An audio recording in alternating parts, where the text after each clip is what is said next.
Okay, today we have a couple tulip spars to drop. The goal of this video is to show you how to manage the movement of the tree after it hits the ground. In this situation, we have a downgrade going here out towards these bushes.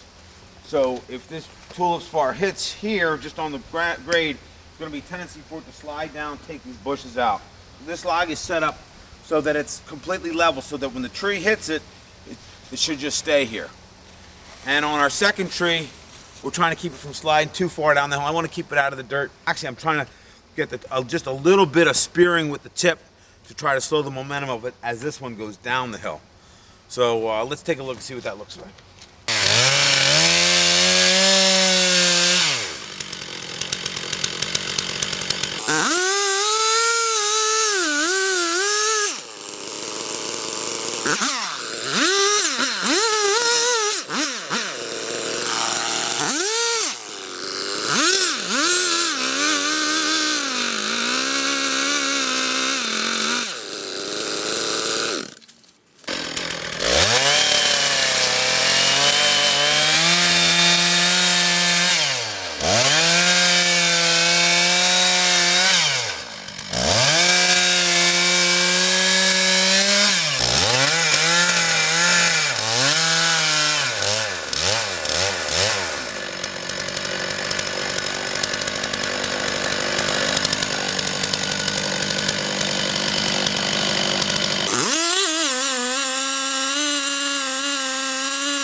So that worked out pretty nicely.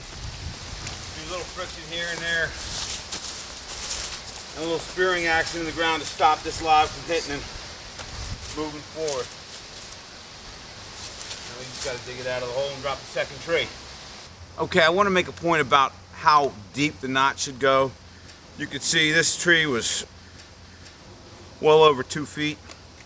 And the notch was made maybe an inch past the bark, or 2 inches.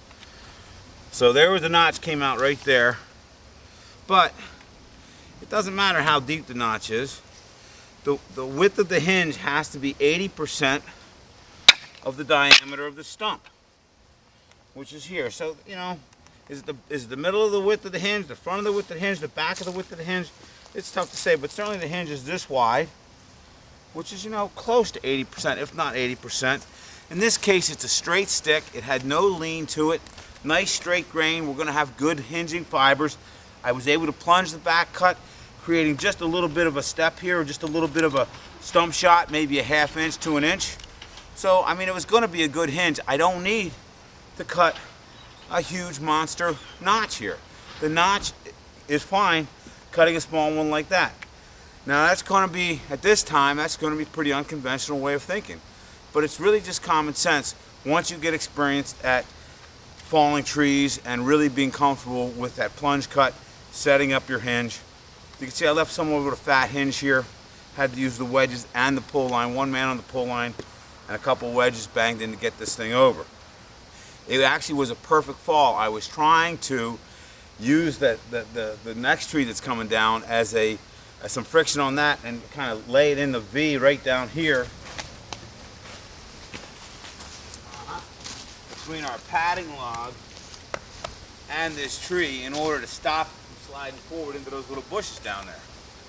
So that worked out nicely. Now, as soon as the log loader gets here, we're going to take this one and take it up the hill. And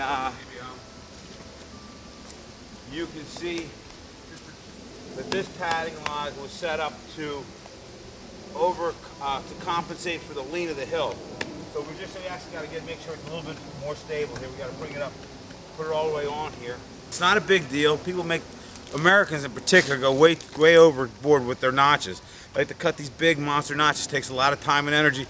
Sometimes a quick, easy notch, just a thin notch like that, open face notch, works just fine.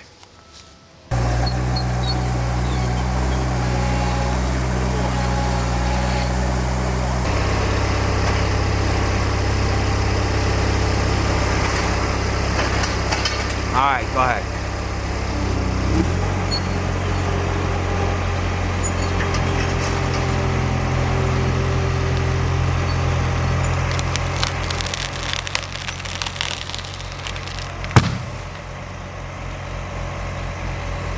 All right, so we kept that log from sliding down the hill here and set it up properly.